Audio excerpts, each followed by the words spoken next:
This looks familiar. What is this? Are we talking sports again? At the Glaziar Gambol? Last week was esports. This week is just sports.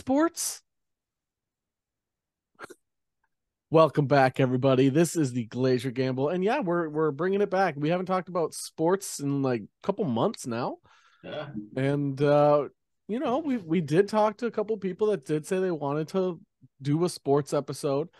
They did ask that we talk about hockey, but we're not talking about Could hockey. do a baseball thing real quick. We could talk about you, Carlos Correa. Carlos Correa, yeah, C4. Yeah, I Somehow mean, like, it's failed his great, physical. but Failed his yeah, physical with maybe it was the Dodgers or something, Same Giants or something. I don't know. maybe. Whatever. Then he tried to do a physical with the Mets. That didn't work. And then he just comes to Minnesota and the doctors are like, yep, he's good. Right, which that's the thing. It's just like either their doctors are terrible or Minnesota's doctors are terrible. Yeah, Like they either one of the two. the Mets or Dodgers were either overreacting about something or the Twins doctors are terrible. Right. Or they just were like, we're having such a bad off season. We Because he need to didn't do want to be a something. twin. What? He didn't Yeah. want to be a twin. Yeah. Now he's a twin for 6 years. Apparently he originally like accepted a 10-year deal and then he's like, no, I can get a 13-year deal with someone else. And then he's like, oh, I can get a 12-year deal with the Mets. And then it's like, oh, now I got a 6-year deal with the Twins. So I mean, good for the Twins. They got some firepower. Correa struggled at the start of the year, but then he was like his defense is insane and his batting was insane. So you're putting a lot of like value on Buxton and Correa being healthy. So good luck. Good luck. Yeah.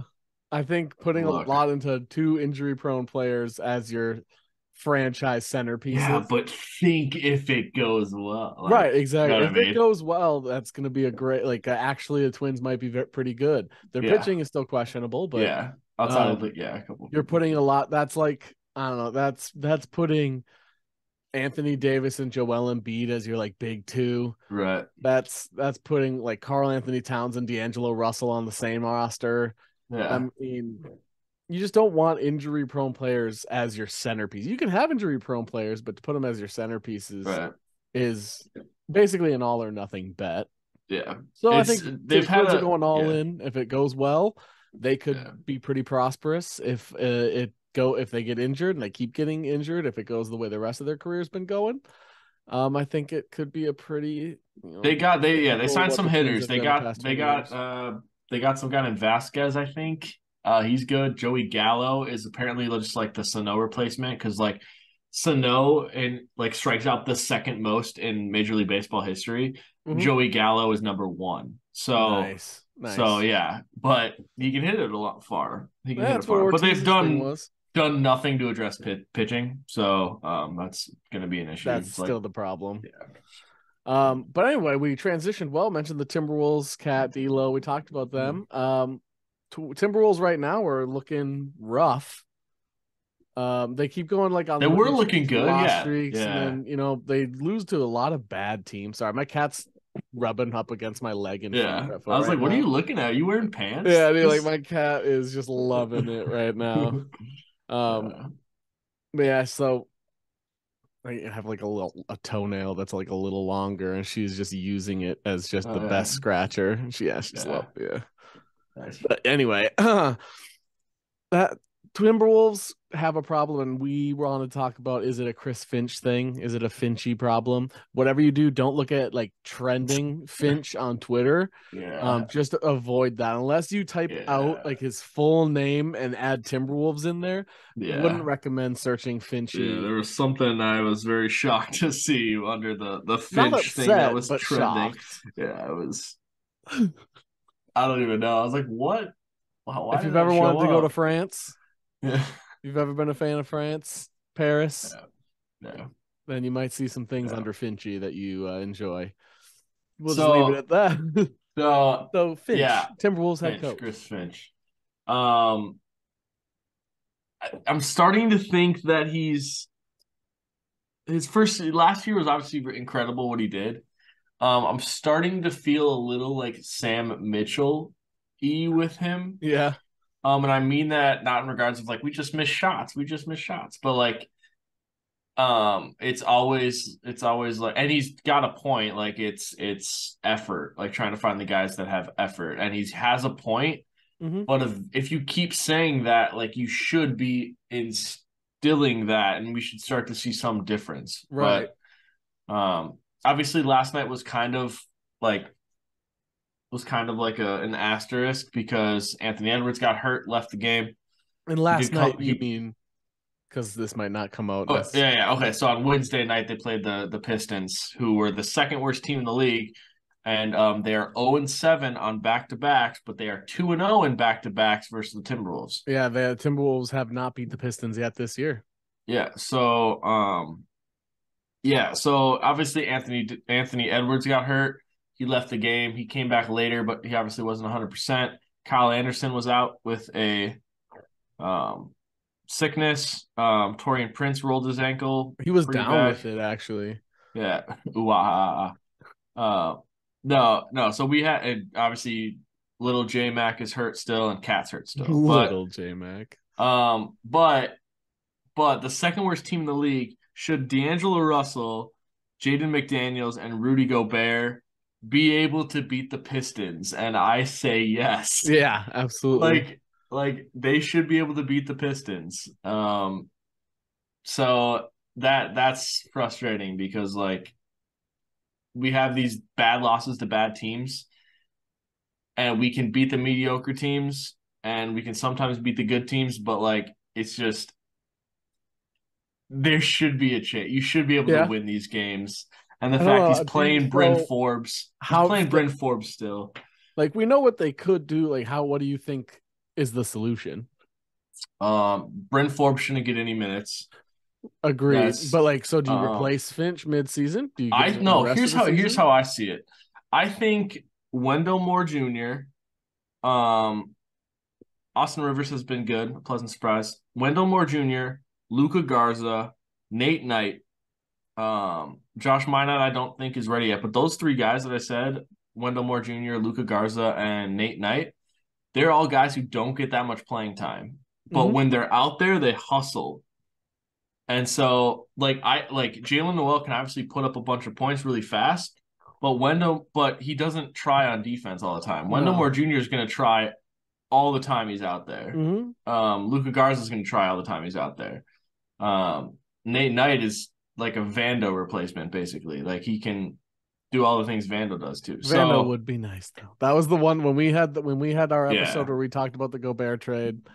I mentioned that my biggest piece I didn't want to lose was Jared Vanderbilt. All the rest I was basically fine with. I didn't want to lose Vanderbilt. Right. So, and that's an effort thing. Like we're missing that effort. And so Jaden McDaniels has just about enough energy to fill the whole team. Fun fact about Jaden McDaniels here. That he's currently in the lead for first team all pro defense. Yeah, he's like his one-on-one defense is in like the 99th percentile. And his defense at the rim is in like the 93rd percentile. And obviously there's people that are in the 99th percentile and the 93rd percentile, but not for both things. Like not that high for both. So it's been insane for the people who I mean, if you watch him, he runs around like a high school player. Like if you watch high school basketball, I don't know about recent, I guess. Right. When I was younger and we would go watch high school basketball, it was almost like out of control when they would try to close out on their guys or pick off passes. It was like out of control because they moved so explosively and quickly because they weren't old enough to have that control yet. Sure. But still young and he's enough lanky to have all that. As hell, and he's too. lanky. So he always like sometimes he looks out of control because he's going so quick. He's closing out. Corey Brewer, Josh Okogie were like that too. Yeah, I would agree. And when you watch him, I don't think he's a very like big offensive threat. I don't think he needs to be. He's getting there. Obviously, like his offensive game has expanded a lot since his first year. Right. And with Cat and Rudy all continuously being out, he has a lot more opportunity to shoot. Yeah. Even though I wouldn't consider Rudy I wouldn't even consider Rudy like third, fourth option.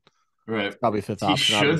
He should be higher because he's like a lot of the actions they run, like it's free points if you can get him the ball, but they do things a different way. I think it's a coaching issue on like utilizing your players So well. in order to get them motivated, is it you get a former player as a coach?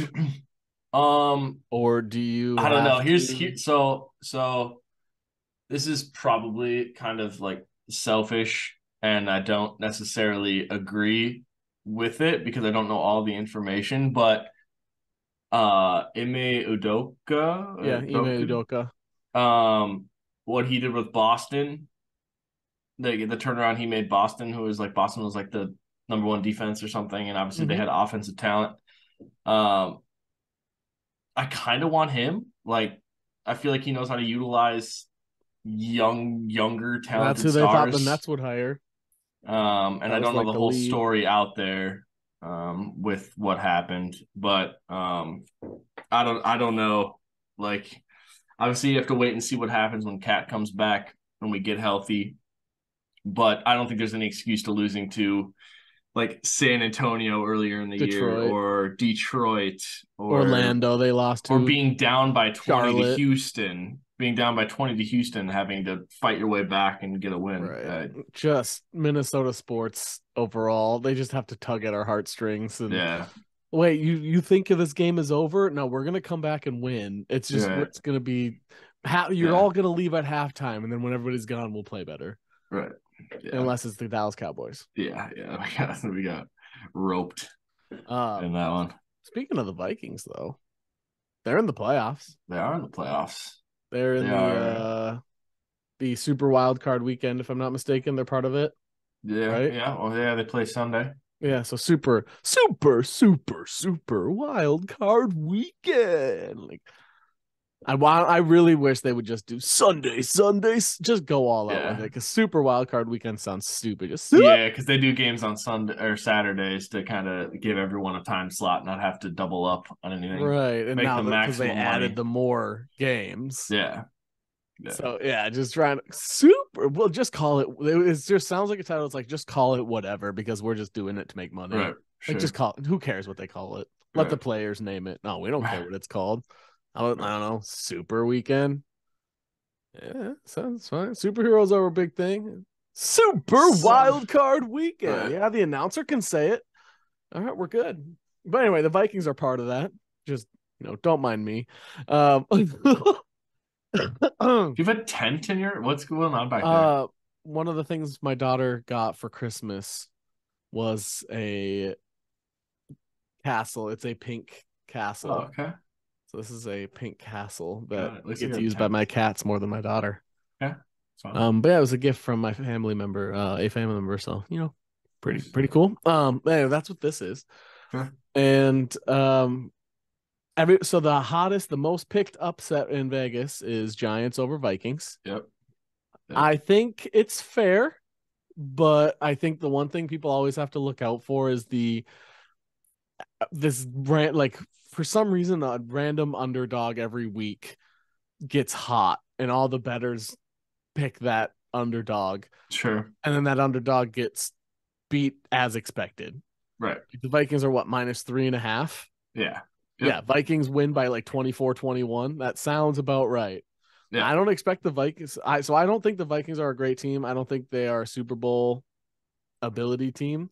I think they are second round, get absolutely murdered by the Niners level team. Okay. Yeah. But big part of that is like I think what makes you a good team is winning close games. The Vikings have proven finding a way to win. Right. Yeah, but being a great team is winning the games that you're supposed to in the way that you're supposed to. Like that's why I think Buffalo's good, not great. Because Buffalo, I think Buffalo was like a huge favorite over the Vikings. Who were the losses this year? Packers, Lions, Cowboys, and Eagles. Right, and so didn't they have one more? 13-4. Yeah. So looking at those games, like what's the realistic game that we should have won? It would probably be the Lions, right? Like I don't know. I think Lions were the better team for most. No, I think so too. But like Packers at Lambeau, I mean, it's like if you're going by record, technically, I think the Packers and the Lions should have been wins. But if you're going by like how they played, I don't think either should have been wins. Exactly. So like they lost the games they probably should have lost, but they won the games they probably should have won. So, but not in the way that I would expect them. Right.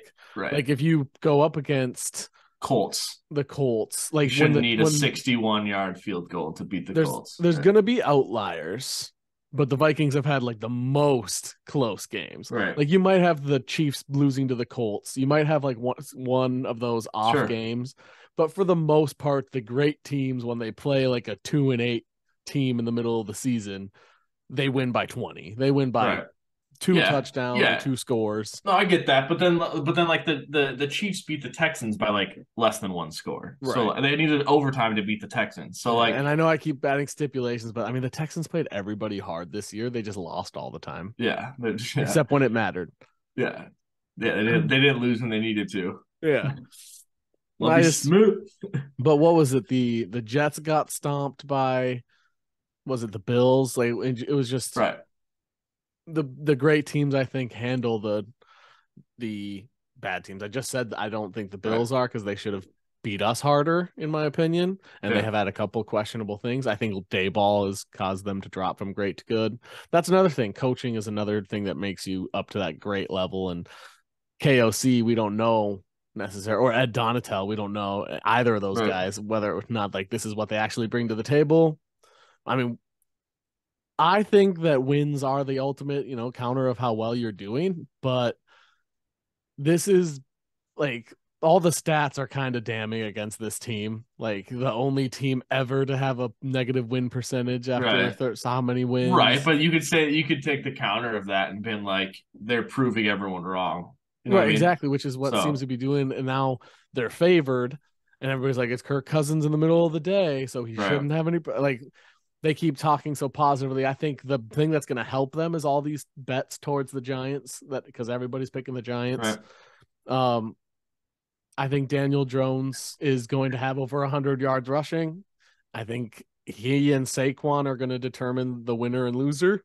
And I think the Vikings are outmatched on defense, and I think they'll be outmatched on defense in every single game.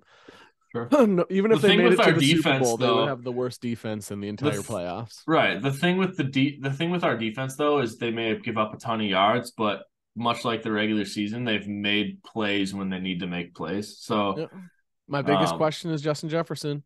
Ever since Jair talked shit, talked crap. Well, he probably would have had a good game versus the Bears if he played the whole game. But but he hasn't done. But Jair also didn't single cover him. If you look at it, it's like Jair, and then it's like a safety, and then it's like another safety. Like there's people. If that's what they're gonna do, he still shouldn't be shut down. Right. Like if they're talking about him as one of the best receivers, and people are putting him in those conversations of, is he as good as Randy? Right. Like if people are going to talk about you that way, you should never really have a game where you don't seem to make an impact. Your stats might not show up. Right. But you should be. I think the impact he makes is where you see, like, now you see TJ Hawkinson making plays. You see KJ Osborne making plays. So I think that's like his impact. I like when I can add people. I have plenty of people in my I was wrong column when I'm doing like draft analysis. I'm so happy when I can add the I was right. Somebody, KJ Osborne, I said was a steal at where we drafted him. He had a very rough first year with like injuries and not making the plays he needed to, but then second year it was like he's the guy, he's the number 3. I had somebody in the same draft that you can add to the I was wrong column. I thought Chris Boyd would eventually become a good depth starter. Yeah, well, I mean, he's a special teams guy. He's a really good special teams guy. I think he's really good at special teams. One day I expected him to be like a backup corner, like a long-term backup corner. And that's not what it's looking like. He's looking like a long-term specialty, like a Marcus Sherrills type. Like when he's in, you have injuries. Right. Yeah. But he's no Josh Metellus, though. I was very right about KJ, which I'm happy about. Yeah. So I'm glad we have KJ. I think his productivity makes it so you can't do the triple. Like you can't do corner, safety. You have to put somebody over the other side. KJ, and once you get to I just hope the Vikings don't spend a lot of time in the red zone. I don't know what the exact stats are, but I don't trust their red zone offense. It just seems. I mean, we couldn't do it. Okay. Here's a problem I have is because we don't put in CJ Ham. Dalvin. Dalvin has been so hit or miss this year. Like, I'd rather give Dalvin some carries, but like, I think you have a better chance of winning the game if Alexander Madison plays. Like, I think you have a better chance of winning the game if Kene Nwangwu gets at least like he needs 5 to 10 touches. Yeah, he doesn't have to hit that 10, but he should at least make that 5 touches. Sure. It also depends on. It can be a pitch. Yeah. It could be a sweep. Line him up in the slot and then have him run a jet sweep would be lethal. With Ezra as your pulling guard. Sure. God, CJ Ham it lined up instead of Dalvin or whatever. Just have them. I hope Bradbury's back. He had limited this week, so I don't think he will be, but I hope he is too. Yeah. I hope Blake Brandel play. Like, I don't know about Oli Udo. Obviously. I hope CJ Ham plays. Yeah. We've been calling for Brian Asamoah. We were they should have put him. Yeah, we've been very right earlier. On him. Yeah. The whole time screaming at the Cowboys game, where's Asamoah? Where's Asamoah? Yeah. They just didn't play him. He had 4 snaps. Yeah. Him on Tony Pollard would have just been amazing. But yeah, would have actually been able to guard Tony Pollard. Yeah. But hopefully, he's felt like there's some question mark. I think the Vikings can definitely do it. They just need to do it. My cat's in the castle right now. Yeah. Hi, Phoebe. Got her. Anyway, the Vikings. I think it's a very good chance that they lose, but with the way that they have been playing, I think this week is a close win and next week is a not close loss. Yeah. That's about my expectations. Anything better than that, even if they lose to the Niners and it's close, they will have exceeded my expectations. They've already exceeded mine, I think. Like, they have too much talent on the offensive side of the ball to be a one and done. Like, I would be very disappointed if they lost to the Giants, but the Giants, like the Seahawks, have nothing to lose. Right. So they're the scary teams. Jags, another one of them. Like, these are the teams that everybody should be scared to play this team. They were saying about like the Lions and the Packers, but like the teams that aren't supposed to be there, I feel like are the teams I wouldn't want to go against. Sure. Because you have guys like the Seahawks have all those rookies, not only getting all this experience playing in the playoffs already at this young of an age, but they're just going to give everything they got. Yeah, they'll have the jitters, but they're going to give out so much more than what some of these other guys are given because they think that they're supposed to be there. They're thinking about next week. They're probably like, no matter if one of those teams randomly upsets the other team, none of those teams are making it past the second week. I just I just no way. But if they do, like if the Dolphins beat the Bills, I don't think the Dolphins have a chance getting beyond that. Yeah, unless Tua is cleared. He's already out for the game. Yeah, no, I know. But like, Teddy if they make the next round, yeah, true. Tua time. True. Give him one of those Wes Welker helmets, but dude, gotta do something because when the smack of the back of the head against the turf gives you the concussion, those are the guys that I'm really always nervous about. Right. Sometimes their neck snaps pretty hard, but sometimes it doesn't look like it hits too hard. Right. And that still gives him a concussion. And it's like part of it is because I think he was put out way too early. Oh yeah. 100%. So he was just more susceptible. I don't think if you were to put him out there 6 months from now would a hit like that give him a concussion, but I'm sure right now it would. Right. But I root for the underdogs a lot, but there's also some of the juggernauts that I tend to enjoy. I liked when they didn't cheat. The Patriots were fun to watch win, but cheating just puts a kind of a bad taste in everything. The Saints championship to me will always to me just be the bounty championship, the bounty Super Bowl. Houston Astros will never seen in my eyes. That won't be to me, just the cheating championship. If you find out that the entire team was on steroids, unless the entire league is on steroids, which could very well be the case, it just kind of it puts a puts a Sure. damper on it. Right. But like the Chiefs, I like the Chiefs. I like Patrick Yeah. Mahomes. There's Right. nothing about him to dislike. Andy Reid's a really good coach. They probably have a couple loudmouths on their team, but I guarantee every team has a couple loudmouths. Right. Like Adam Thielen, I feel like I hear talks a lot of crap.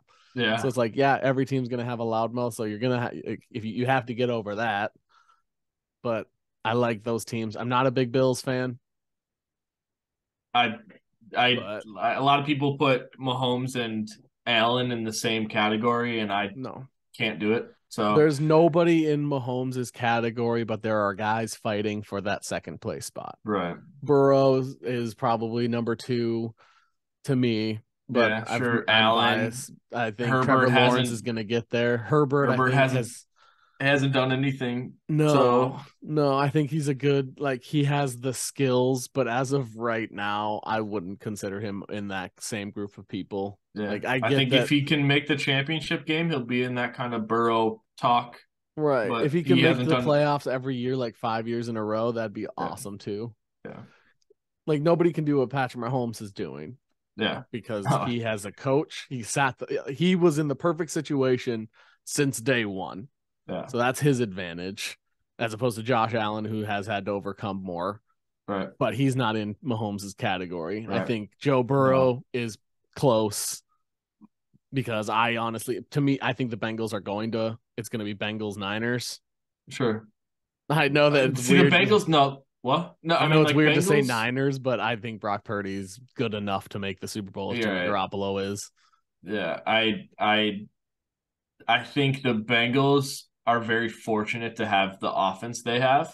Yeah. And so and their defense is good, I think if the like good Bengals enough. do not So win the Super Bowl this year or next year, they will probably not come back. yeah, That's yeah, just they're not paying Joe Burrow, they're not paying Jamar Chase, they're not paying T. Higgins yet. right. Yeah, they can't pay them all. They couldn't So even afford Uzoma because they knew eventually they'd have to pay these guys. right. Like Yeah. you're gonna have to probably let Mixon go, so you're gonna have to hope you draft another good running back early, and you're gonna have to hope that your defense. It's all on their draft picks about whether Like or not they'll yeah. consistently come back. But once those guys are paid, I don't see Is it them. Jesse Bates on a franchise tag? Like, Yeah, because Jesse Bates was gonna go elsewhere, and then they franchise tagged him. right. So But they lost a corner. I can't remember. They did lose Mackenzie Alexander, but that wasn't that big. right. But like Trey Wayne's retired. Yeah. yeah, they've lost some guys because they don't think they can afford them, and I Right. think that'll continue to happen. But I really like the Bengals. It's hard. I don't have a lot of teams I dislike. But if I were to Right. say I would root like one team I'm rooting against in the NFC and one in the AFC, it would be Eagles. Eagles, Bills. Yeah. Yeah. Sure. I would say Eagles, Bills are probably the two I want to win the least. Sure. Although Mine would be watch that be the Super Bowl. mine would be Eagles. Probably Bills, but I think Chargers are like right there I like because the Chargers a lot. I like the Chargers, but LT will keep me a Chargers fan like forever, I think.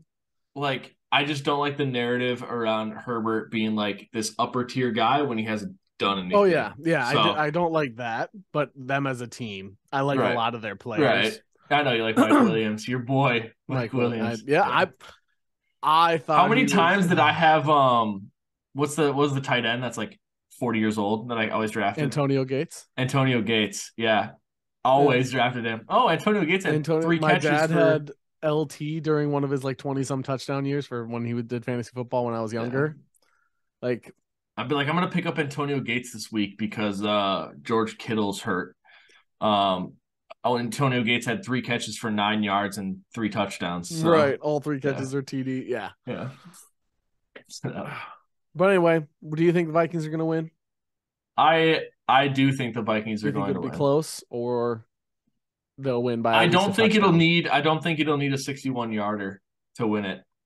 I don't think it'll need a Let's 61 hope it yarder to doesn't win it. need like a 50. Both of these games are going to be decided by which running game can get going, I think. And we haven't even tried, so I really hope we Because try. yeah, I like the Giants are getting some of their corners back, like Adoree Jackson and Xavier or something.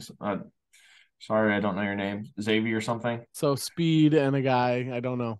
I don't think that either of them can match Justin Jefferson. So it's going to be a coaching thing to get Justin Jefferson in the Adoree best. can keep up with KJ though. Sure, but I think KJ is one of those guys that will win some of those battles. Like, oh yeah, as soon as you get him over the middle, if he's willing to take some hits, I think KJ will be open all day up the middle. Right. So, yeah, I think we definitely have the offense to do it. It's going to be Hawkinson should be open on flat routes. Just saying. Yeah, and Irv's back, and Irv's a threat in the passing game. So, well, potentially this is his last few games as a Viking. So. Exactly. So, show out, man. Show out. I hope his career goes well. We just know it won't be with the Vikings. Yeah, you have someone like Hawkinson, like it's. Yep. You just gotta pay him. So yeah, we just gotta prove that we can draft defense, keep having guys hit like Asamoah. Yeah. That's all we can really do. Lewis Seen is TBD. Duke Shelley. Yeah. Keep stealing people from the competitors like the Bears. Yeah. Keep doing that. Yeah. Duke Shelley, Kyrus Tonga. Nuts. Yeah, Kyrus Tonga has been really good too. He was from the Bears. And then we're going to have to make card cuts eventually. But we won't worry about that now. Yeah. Right now we're worried about the G-men. All right. And Daniel Jones, Danny Dimes. If you are willing to give up almost 400 yards to Mac Jones, you can easily give up 400 yards to Danny Dimes. Yeah. Use Asamoah. Asamoah can watch Danny Dimes. He can watch Saquon. He can make them pass. Make the Giants pass. My daughter just yelled, "Papa, I love you" from the top of the stairs. But when I do it,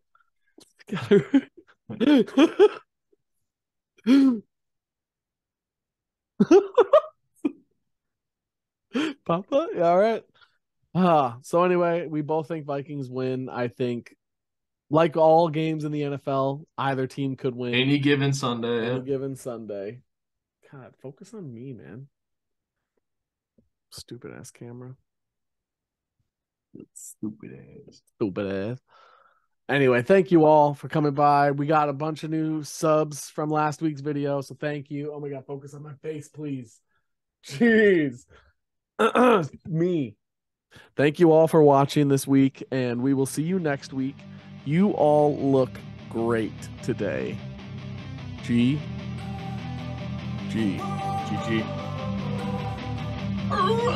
Don't wanna sleep in, cause I got something to prove. I gotta take what I hate and finally make a move. I think of you and all the shit you don't do. Well, I'ma make hella sure that I don't become you. Have no regrets, yeah, I'm tired of my chest. I'll never forget what it's like to be in debt.